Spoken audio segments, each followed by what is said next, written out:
Application के base पर research को तीन भागों में बांटा गया है। पहला है फंडामेंटल रिसर्च, जिसको हम बेसिक रिसर्च या प्योर रिसर्च भी बोलते हैं। दूसरा है अप्लाइड रिसर्च। तीसरा है एक्शन रिसर्च। तो चलिए पहला हम देख लेते हैं। फंडामेंटल रिसर्च का मेन एम होता है नॉलेज क्रिएट करना। मतलब इसमें ना तो कोई तुरंत का सॉल्यूशन मिलता है और ना कोई प्रॉब्लम का सॉल्यूशन मिलता है। ये सिर्फ समझ बढ़ाने के लिए किया जाता है, जैसे कि कोई न्यू प्रैक्टिकल नॉलेज क्रिएट करना हो या फिर एग्जिस्टिंग थ्योरी या मेथड को एक्सपेंड करना हो। इसका कोई डायरेक्ट प्रैक्टिकल एप्लीकेशन नहीं होता है और हो सकता है इसका एप्लीकेशन फ्यूचर में भी ना हो। एग्जाम्पल के तौर पे हम देख लेते हैं, जैसे किसी रिसर्चर को पता करना है कि ह्यूमन ब्रेन का कॉग्निशन कैसे काम करता है। इन शॉर्ट में हम ये कह सकते हैं कि ये रिसर्च साइंस का फाउंडेशन बनाता है, जिसमें फ्यूचर एप्लीकेशन डेवलप हो सकती है, लेकिन अभी के लिए सिर्फ थ्योरी है। दूसरा है अप्लाइड रिसर्च। अप्लाइड रिसर्च तब किया जाता है जब किसी पर्टिकुलर प्रॉब्लम का सोल्यूशन ढूंढना हो। इसमें हमें प्रैक्टिकल प्रॉब्लम का साइंटिफिक सोल्यूशन ढूंढना होता है। ये मेनली पॉलिसी मेकिंग, एडमिनिस्ट्रेशन और टेक्नोलॉजिकल डेवलपमेंट में काम आता है। ये ज्यादातर फंडेड होती हैं किसी इंडस्ट्री या गवर्नमेंट के द्वारा। एग्जाम्पल के तौर पे हम देख लेते हैं, जैसे नया वैक्सीन डेवलप करना हुआ या किसी प्रोडक्ट के लिए मार्केट रिसर्च करना हुआ। तीसरा है एक्शन रिसर्च। अब हम बात करते हैं एक्शन रिसर्च की, जो सबसे ज्यादा पार्टिसिपेटरी और प्रॉब्लम सॉल्विंग अप्रोच है। मतलब इसमें रिसर्चर और पार्टिसिपेटरी मिलकर रियल वर्ल्ड प्रॉब्लम को सॉल्व करते हैं। ये एक साइक्लिकल प्रोसेस होता है। इसमें प्लानिंग, एक्टिंग, ऑब्जर्विंग और रिफ्लेक्शन का इन्वॉल्वमेंट होता है। ये सबसे ज्यादा यूज होता है एजुकेशन में, हेल्थ केयर में, बिजनेस में और कम्युनिटी डेवलपमेंट में। एग्जाम्पल के तौर पे अगर हम समझना चाहें तो जैसे कि एक टीचर नए टीचिंग मेथड का ट्रायल करता है और स्टूडेंट के फीडबैक के बेसिस पर उसको एडजस्ट करता है। इन शॉर्ट में अगर हम बोलें तो ये रिसर्च एक एम्पावरिंग टूल है जो थ्योरी और प्रैक्टिस के बीच का गैप फिल करता है और हर प्रोफेशनल सेटिंग में लगातार इंप्रूवमेंट का टूल बन जाता है। अब चलिए इन तीनों का कंपैरिजन हम चार्ट में क्लियरली देख लेते हैं। अगर प्राइमरी गोल के आधार पे हम बात करें तो फंडामेंटल रिसर्च में हम थ्योरेटिकल नॉलेज को एक्सपेंड करते हैं, एंड अप्लाइड रिसर्च में हम रियल वर्ल्ड प्रॉब्लम सॉल्व करते हैं, और एक्शन रिसर्च में हम इमीडिएट प्रैक्टिकल इंप्रूवमेंट करते हैं। अब फोकस देख लेते हैं कि इसका फोकस क्या होता है। तो फंडामेंटल रिसर्च का फोकस होता है व्हाट एंड व्हाई पे। अप्लाइड रिसर्च का फोकस होता है हाउ का जवाब देना, एंड एक्शन रिसर्च का फोकस होता है हाउ टू इम्प्रूव का जवाब देना। टाइम पर्सपेक्टिव से अगर हम बात करें तो फंडामेंटल रिसर्च जो है वो लॉन्ग टर्म प्रोसेस है, अप्लाइड रिसर्च जो है वो मीडियम टर्म प्रोसेस है, और एक्शन रिसर्च जो है वो शॉर्ट टर्म प्रोसेस है। सेटिंग के हिसाब से अगर हम देखें कि ये होता कहाँ है, तो फंडामेंटल रिसर्च लैब और यूनिवर्सिटीज में होगा। अप्लाइड रिसर्च जो है फील्ड और इंडस्ट्री में हो सकता है, और एक्शन रिसर्च जो है वो स्पेसिफिक रियल कॉन्टेक्स्ट में होता है। अब चलिए हम देख लेते हैं पार्टिसिपेंट कौन कौन होते हैं। फंडामेंटल रिसर्च में रिसर्चर पार्टिसिपेंट होता है, अप्लाइड रिसर्च में रिसर्चर प्लस इंडस्ट्री पार्टिसिपेंट होती है, और एक्शन रिसर्च में रिसर्चर प्लस प्रैक्टिशनर पार्टिसिपेंट होता है। अब हम आउटकम के बेसिस पे अगर हम देखें तो फंडामेंटल और रिसर्च का जो आउटकम होगा वो थ्योरी एंड मॉडल होगा। अप्लाइड रिसर्च का जो आउटकम होगा वो प्रोडक्ट, पॉलिसी या सोल्यूशन होगा, और एक्शन रिसर्च का जो आउटकम होगा वो इनहेंस्ड प्रैक्टिसेस होगा।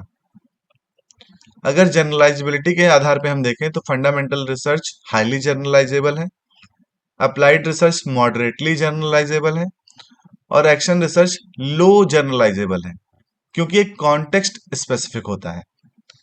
एग्जाम्पल हम देख लेते हैं। फंडामेंटल रिसर्च में क्वांटम थ्योरी आ गई, ह्यूमन कॉग्निशन आ गया। अप्लाइड रिसर्च में वैक्सीन डेवलप करना हो गया, मार्केट स्टडी हो गई, और एक्शन रिसर्च में क्लासरूम स्ट्रेटेजी ट्रायल हो गया, कम्युनिटी वर्कशॉप हो गया।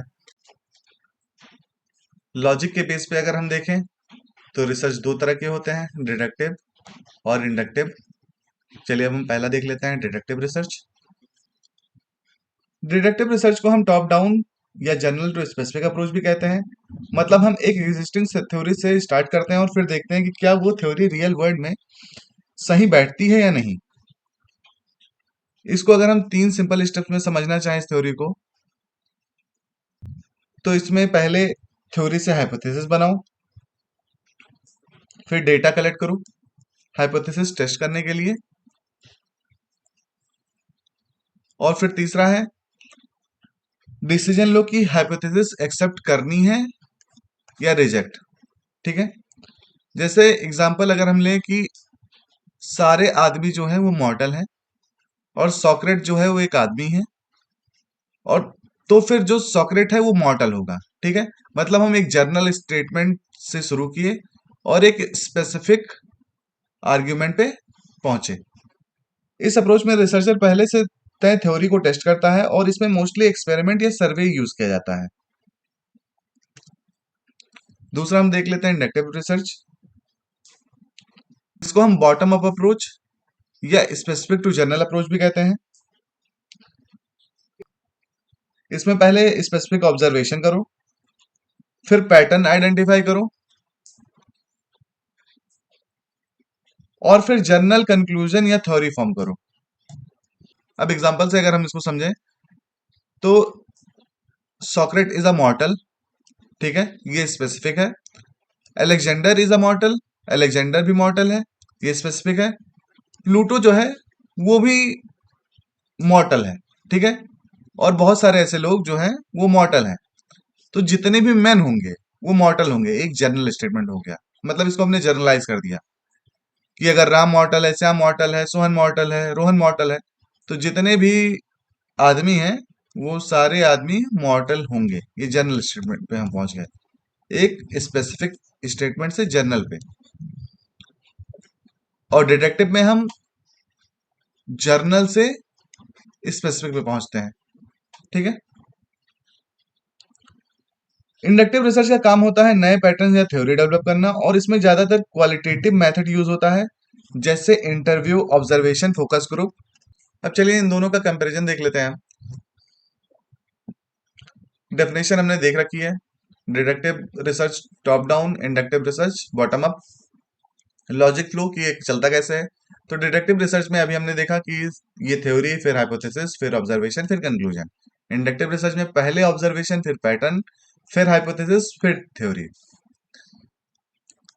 अब तीसरे पॉइंट में हम देख लेते हैं कि स्टार्टिंग पॉइंट क्या होती है रिसर्च की। ये शुरू होता है स्टेब्लिश थ्योरी से, और इंडक्टिव रिसर्च शुरू होता है रॉ डेटा और अनस्ट्रक्चर्ड डेटा से। फोर्थ हम देख लेते हैं मैथोलॉजी कौन सी यूज होती है। डिडक्टिव रिसर्च में हम मोस्टली क्वांटिटेटिव रिसर्च यूज करते हैं, जैसे एक्सपेरिमेंट हो गया, सर्वे हो गया। और इंडक्टिव में हम मोस्टली क्वालिटेटिव यूज करते हैं, जैसे इंटरव्यू हो गया, केस स्टडी हो गया। अब फिफ्थ हम देख लेते हैं आउटकम। डिडक्टिव रिसर्च में लास्ट में हम यहाँ हाइपोथेसिस को रिजेक्ट कर देते हैं या तो कंफर्म कर देते हैं। इंडक्टिव रिसर्च में नया थ्योरी या मॉडल डेवलप होता है। स्ट्रेंथ क्या है डिडक्टिव रिसर्च की, ये हाईली रिलायबल है और स्ट्रॉन्ग फॉर कॉजेशन है। ठीक है, रीजनिंग मतलब हम बैठा सकते हैं इसमें।